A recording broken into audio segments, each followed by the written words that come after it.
Riot just sold out. Look They're at this. now targeting predominantly young men through esports, and today Riot Games is basically about to make the whole thing much worse. But just so this is in context, this is the same industry that's linked to a 25% rise in US bankruptcy filings, so that's lovely, and young men in low-income regions are the hardest hit population group. Jeez. So with that in mind, now we get to talk about how... Like, can you guys imagine being a kid nowadays at like 12, 13, or at 15? You are already so addicted to these gambling and bets, and because even like it's not only like on these games, also like Roadblocks.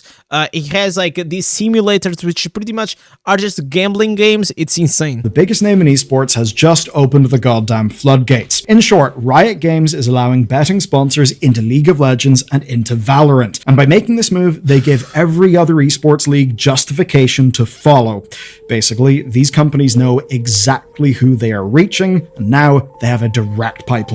Here's the change. Sports betting sponsorships are coming to pro teams in North America, Europe, and the Middle East. Now, Riot first considered this in December 2024, but now the president, John Needham, has published this lovely blog post. They are It outlines smelling the what's money, happening boys. and why they're doing it, plus how they plan to minimize risk. Now, you might be wondering, Why they are doing? There's only one word: money. why now?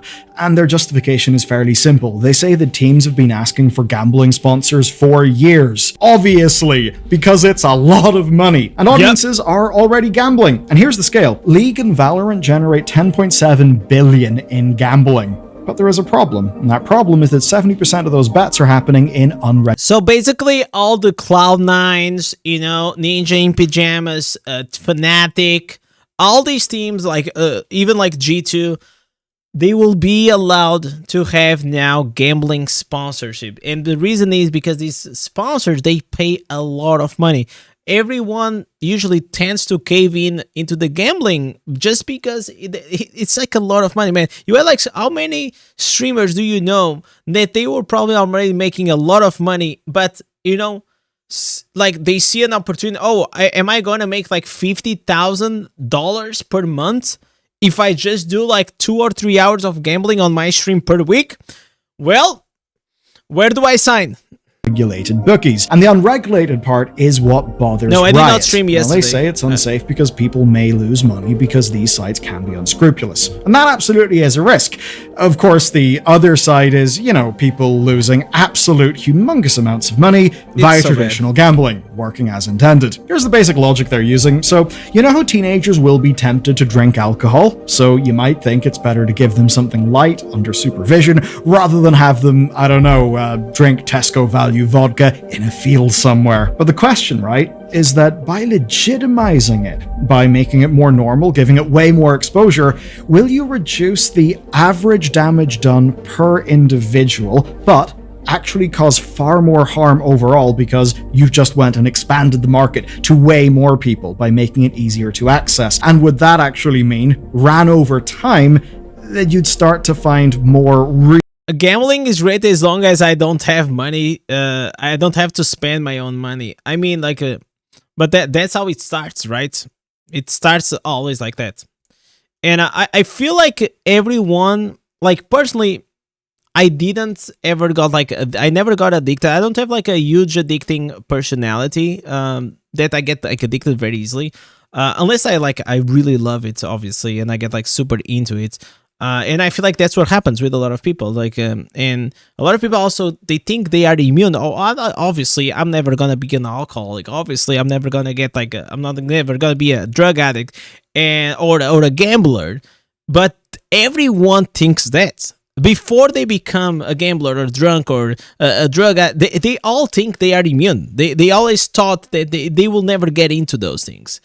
And I feel like that's the scary part. Whenever you always think like you're immune, but these things are very strong addictions. And the whole gambling scene, it is like I went to the casino with my wife and my family like the other day, and the strategy was everyone used to go can put $10.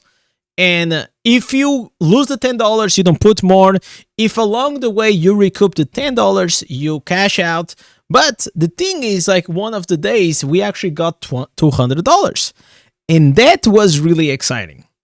winning those $200 like with the bonus, with the multipliers and these things, and I was like, oh my god, $50 and like $80, like it was a hype. It was like a moment in the family, like, and that's what is the scary part, you know, like because next time if you're gonna keep going, you're gonna be thinking, oh, we're gonna go to the casino because I remember whenever I won those $200, and maybe you will never win again. Really, really bad problem gambling cases, because basically you're going to reach way more people, and that means way more people who could potentially fall into problem gambling. That's certainly my worry, but first, let's take a look at what this will actually look like in esports. A fun thing about this is Riot absolutely knows how this can be bad luck and all of the potential problems, so there is a degree of supervision from them in that they will personally vet every single sponsor. They also say they'll make sure that partnered betting services are using Riot approved data, which will mean that nobody gets actively manipulated. But there is a bit more. Teams are going to have to self-regulate their partnerships, and Riot's going to demand that each team makes an internal integrity program. You know,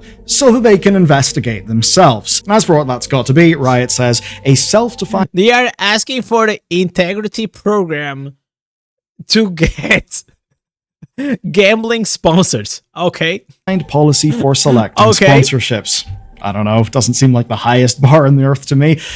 Teams can be held to this, though, by Riot and by fans, so you can see why they want to do this. You know, it's kind of like a PR incentive thing, and it's all designed to keep bad actors out of things. And of course, money is going to be trickled down, just like how many gambling policies work. Riot say that they'll take a portion of the revenue, and they say they'll invest that in Tier 2 esports programs. So the implication, basically, right, is that these sponsors will become preferred betting partners, and in theory, that's safer than unregulated bookies, and that basically money from all of this is going to go into like the more grassroots side of esports. So basically everyone gonna feed from the evil source. Really? Dear gamer, all of this gambling is in fact good for you. Brackets, it's going to make all of us a shitload of money. But here's the thing, with how Riot are doing this, they are absolutely being cowardly, right? Because they've not fully committed to this. If Riot had have simply said, look, we want sport betting in our league as a part of the financial ecosystem, then they could have said that, you know, maybe just like any other advertising thing. But instead, no.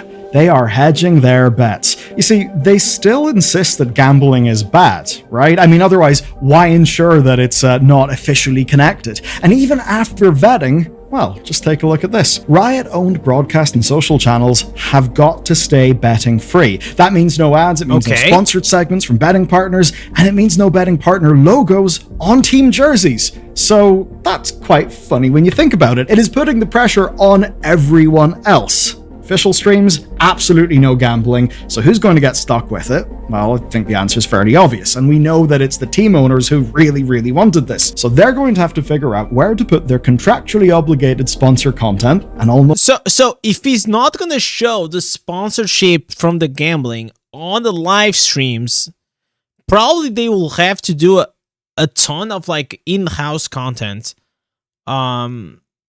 I don't know how they're actually going to solve that. I know that they're going to solve it, because whenever there's millions in stake, people always find a solution for everything. You know, that like we've been trying to fight like narcotics traffic from the airlines and everywhere for like more than a century now, right? And they still find new solutions and new ways. Elise was saying, I agree, 10 years I was addicted to gambling heavily, and playing games saved you. Well, you play probably a game, I mean, you play Diablo Immortal, right? So it kind of maybe will, you know, seize a bit like that urge of gambling, because, you know, Diablo Immortal is a gambling game at the end of the day, because you have the crest and all these things. So maybe it can calm it down. Certainly, that means pressure. As long as you're not spending all your money in Diablo Immortal, right? Co-streams. And those are actually not small numbers. As an example, co-casters of the 2024 Worlds made up 87.5 million hours, which is 45% of all event streams. So that's actually huge. Now, teams are going to have to walk quite the tightrope here. Basically, they've got to navigate platform policies and local laws. And as they do all of that, Riot will be raking in cash for permitting this. So the takeaway is quite a funny one. Riot Games thinks that betting ads are okay, but only if they're from chosen partners, and they don't think they're okay if they've got to advertise it themselves. Say, by a team having a logo on a jersey and that team going to an event that they broadcast. So just they just want and free it does money. Look rather cowardly, like they're kind of trying to have it both ways. And if it doesn't seem convincing to you, well, it doesn't seem convincing to me, and I don't think it should to either of us. They want to have the money, but they don't want to promote it. So it's like, like then why allowing?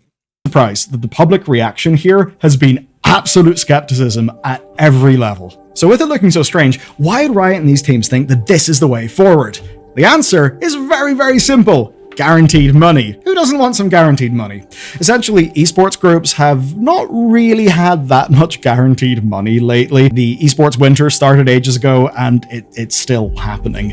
We're seeing layoffs, we're seeing closures. Now, Saudi Arabian wealth has... Indez, I got $100 yesterday for my birthday. Can you tell me how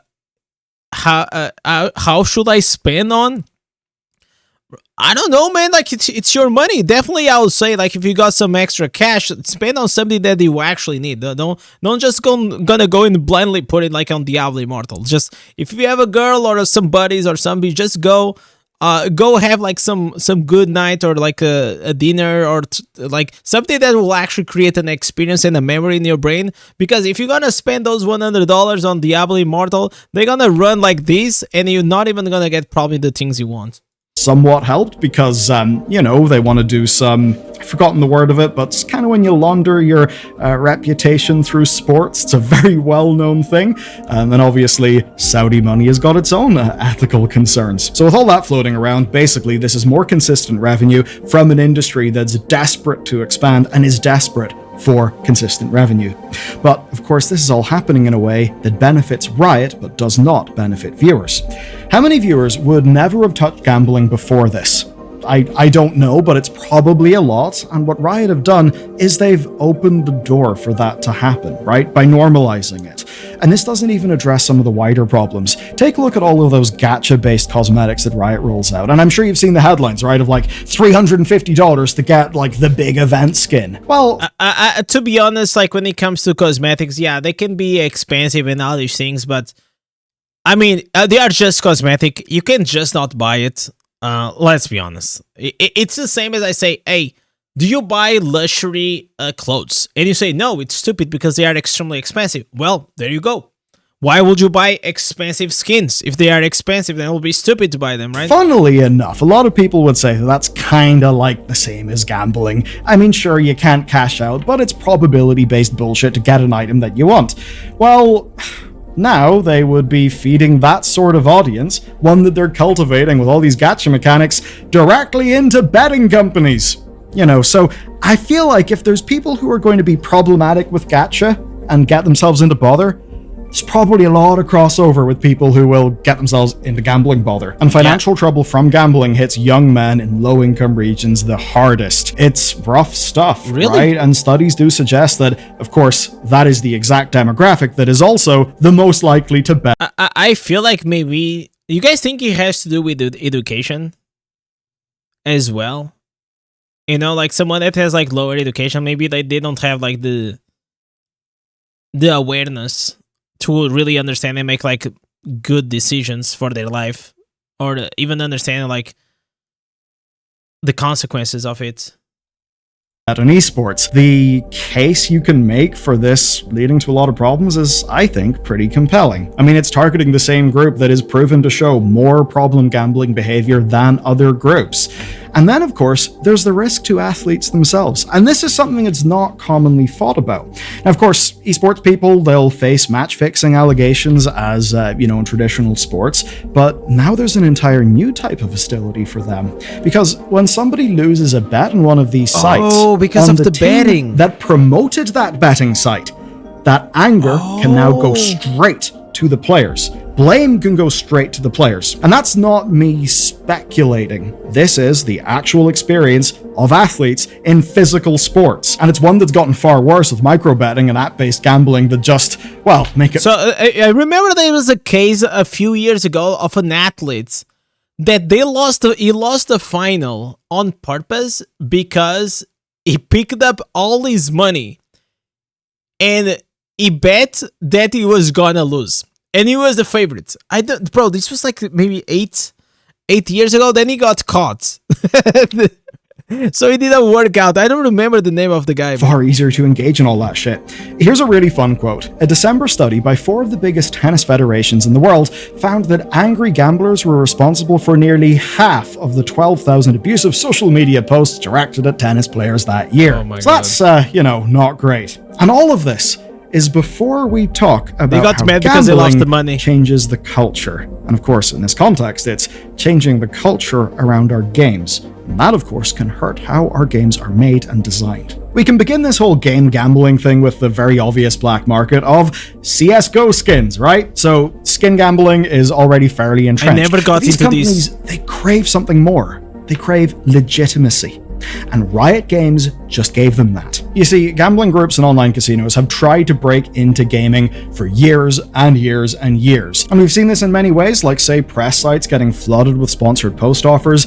I actually get loads of sponsored post offers from similarly sketchy shit that, of course, I decline because I don't want to promote gambling to people. But the whole point in all of this is about normalizing the advertising of gambling, right? Getting it in front of an audience who are familiar with the idea of playing odds. And we can take a look at this already happening. For one, The Escapist immediately began running ads after being sold. And those ads included best offshore casinos for US players and Oh best my God. online casinos in the US. Really? Lovely stuff. Meanwhile, Aftermath covered the Adventure Games Forum sale. This is wild. 20 years of archives were purged, but do you know what was added? Gambling coverage with advertising. Lovely. So, it's not about the games. It's not about gaming culture. It's about getting gambling in front of more eyes. And it's So about money. normalized. That's one piece of the puzzle. It's like, you guys have no idea. It's like, imagine this. A gaming sponsored, a game. They want to launch and they come to you and say, hey, if you play your game or you do a dedicated video, we'll give you, let's imagine, like $1,000, right? These gambling websites, they will tell you, we're going to give you $10,000 if you do even less work, but you promote it for your audience. And it's like, you guys know on The Godfather, whenever he says, I'll make you an offer that you cannot refuse, it almost feels that way. Unless you have like a very, I feel like if you need to be really well off in your life to say no, or you don't value money that high. It's like, my values are more important than my money, right? But at a certain point, I also understand like why a few creators and streamers and like these they take it, because it's just like an absolutely ridiculous amount of money. It will always be about the money, like we know that. But it's just about like trying to understand like also why does these guys like they take money. More people to see. Especially when it's not even part of their personality. So for me, I always enjoy to play gacha games. I always enjoy to play mobile games. I enjoy to play the gambling part of it. The RNG is exciting. I don't play it with money. I play it as a free-to-play, so I put my time, and then once in a while, I can do like 100 spins or like 200 spins, and I have fun for like 1 hour, right? I like that. I will be lying if I don't get excited from doing that. But I will never put my money. That's the difference. Even on the casino, I did not play. I didn't use my money. I told my wife, listen, I'm not only free to play inside Diablo Immortal or all these other mobile games, I'm also free to play in my real life. Gambling in the context of gaming. The next piece of the puzzle, well, that's to make it legitimate. To make it legitimate, to make it feel legitimate, you gotta get someone like Riot on board. And that is exactly what Riot have been seemingly happy to do. Okay, I'll turn the focus back to Riot. Now, on this channel, we've extensively covered Riot's financial concerns, and because of all that, we do kind of know why they're approving this now. Teams, of course, need to survive the esports winter. That's very important for Riot. It's important to their whole business model, the culture around their game, the culture that drives all those skin sales. Now, of course, Riot gets a cut of that lovely guaranteed revenue, but they're not comfortable with this decision, or else they wouldn't have framed it as being a risky thing. They wouldn't have banned it from official streams. They also know the players won't like it. they're doing it anyway. And now the floodgates are very much opened, because every competitive esports scene, from the perspective of financial incentives, they all want these sponsors to get a green light. And if this is happening with Riot, right? If Riot can get comfortable and take the flak for being a bit of a first mover, then smaller groups will also move. And that means we are going to be looking at a very different... Yeah, because now they are gonna say, oh, you took this. Yeah, but this other guy, like, look at Riot. Riot also took it. So he's kind of gives permission. Industry in a few years. And frankly, it's an industry that is shown to be a true parasite. And it's one of those things, look, adults can spend money on whatever the hell they want. Sure, right, I absolutely get that. But I think there is a concept that you need to keep in mind whenever we're sort of making... Like League of Legends and Valorant, like, who plays the majority? Probably kids. I'm not saying like 10 years old, maybe they even play, but like it's teenagers, even like whenever you're like 18, 19, early 20s. Like libertarian-rooted arguments. And that is the simple concept of an unpriced negative externality. The point essentially being that, say, gambling, right? That leads to a whole bunch of social problems. Those social problems then, guess what? Cause problems in the community. Now that can mean that the state has got to spend money because it furthers a whole bunch of bad outcomes. Obviously, there's problems within families, problems in the community. Now that is something that we all pay a price for. Do you know who does not really pay a price for that? The gambling companies. It is an unpriced negative externality. So it's one of those things. Freedom to gamble, positive freedom, that's one thing. But what about freedom from all of the negative bullshit that stems from gambling, that gambling companies inflict upon us, but do not pay for themselves? What do you think about that? And I mean that in a genuine, open way. Do let me know in the comments. And if you want another video, a nice, spicy, legal one, watch this next. Well, guys, all I can say is that it's looking very bad, man.